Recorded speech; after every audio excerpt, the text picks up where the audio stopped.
The whole Tiger Woods scandal, what do you think is the role of a sports journalist? When does a sports journalist stop talking about stats and records and start talking about things outside of the actual sport?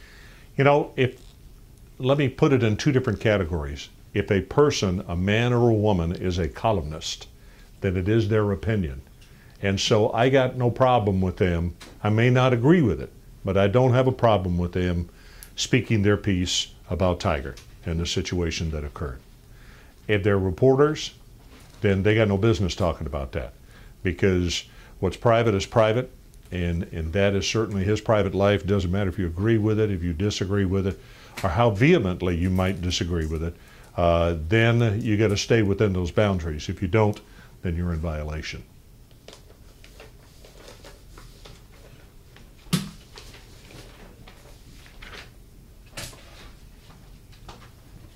What would you say separates a good sports journalist from a great sports journalist? Creativity. I mean, there's some people that just have a way with words and also have, it's like, John, I'm doing a story on you, someone else is doing a story on you, and the approach, you know, the approaches may never be exactly the same. And there's some guys that have the ability, and some ladies that have the ability, that could come from a subject matter from a totally different angle, and they still get the same bottom score. They get the story that they're looking for, but they go about it in different ways, because maybe their left brain works better than the competitor's right brain. And it's, you know, that to me is what I enjoy about reading other newspapers around the country. One of the reasons I do it. I want to see columnists and see how they handle that, how they handle the story. And if they do it with kid gloves, if they do it, they're kind of rough, or they don't, I think, you know, well, they could have been a little bit softer in their touch of handling this thing. Some guys have a knack for that. And it's just, you know, that's the difference.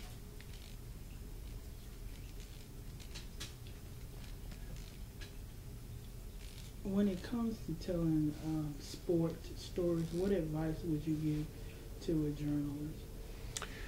Telling sports stories, in other words, writing a story about somebody, to me is one of the most beautiful parts of the business, and that is we know about individuals as players, but we don't know about them as human beings.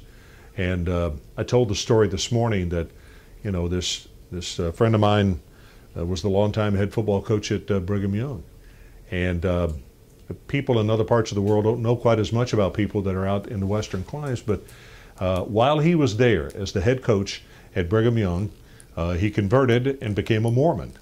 And when he retired, instead of heading to Palm Springs and playing golf like what most of these other coaches do, what he did is he and his wife went to New York City and spent 18 months on a mission. And what they were there for, they were in the tougher neighborhoods teaching kids football to kids, and the meaning of what teen could be, should be, and how it could help them get out of the ghetto. And see, that's the reason I think when you're telling a story about somebody, you know, that's what separates some people from other folks, because you realize this guy is very smart. He's brilliant on game day. He's a really good football coach, but he also is a very, very good human being. And I think as a reader, and I think probably you're the same way I am, that, you know, I like to know that this guy is a good human being too, and cares about other people. What would you say are the ingredients for a great sports story? The ingredients for a great sports story? Well, we got to have drama. And normally drama comes from a big matchup. You know, Ole Miss and LSU. You don't have to go much further than that, just to say, because the rivalry kind of speaks for itself. But a national championship game, whether it's, you know, Texas and Alabama, or whether it's Texas and Southern Cal when they came from behind and won out in the Rose Bowl, 5 years back, 4 years back, whenever that was, when Vince Young was there. There are some key ingredients, but rivalries, the size of the game, the importance of the game, and the interest nationally by people.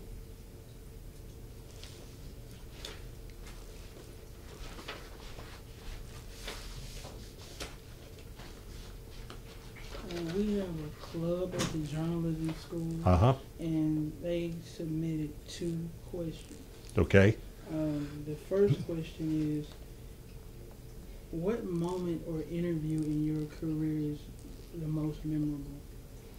The most memorable interview was a gentleman by the name of Paul Bear Bryant. And I was a young Cub reporter. I was working in Tulsa, Oklahoma, and I probably had not been out of Ole Miss more than 3 years, about like that. And we went to the SEC football meeting, and it was a golf tournament as well. And Coach Bryant didn't want to play golf, and he got there early. And so I walked over and I introduced myself. And I said, I'm a young reporter from Tulsa, Oklahoma, and I would appreciate it if I could get just a few questions with you. And he said, I'd be happy to do it because these other guys are playing golf. I got all the time in the world. And we really hit it off. And after the thing was over, I will never forget, he shook my hand and he gave me a hug and he said, you know what? You may be a young guy, but you know a lot about what you're talking about. And I wanted to explode with excitement and with enthusiasm because a guy who will go down in history as one of the legends of college football told me he enjoyed visiting with me because he felt like I knew what I was talking about. And that's the reason we all study and prepare and try to be the very best that we can. But I'll never forget that moment, I can tell you that. In fact, I have a picture of it, and it sits in my office, and I look at that all the time. And I wonder, with the work that I have just done, am I up to standards of what Coach Bryant would have agreed with? The second question that they submitted were, if you were an animal, what kind of animal would you be and what color? Wow. What kind of animal? Well, you know what? It would have to be a combination. Because if I were an animal, I mean, I can be cuddly, I can be aggressive, maybe even mean at times, because it depends on what kind of task you're putting in front of me. Because I've always been the type of person that, don't tell me I can't do something, because I'll do it and I'll prove to you that I can do it. And hopefully that's helped me along, in my career. But I don't want to be the meanest guy in the jungle or the meanest guy in the world. So what can we come up with? That I would be a little bit cuddly, but also could be very tough. Would I be a bear? Maybe. And that would make me either brown or black, one of the two. I don't care.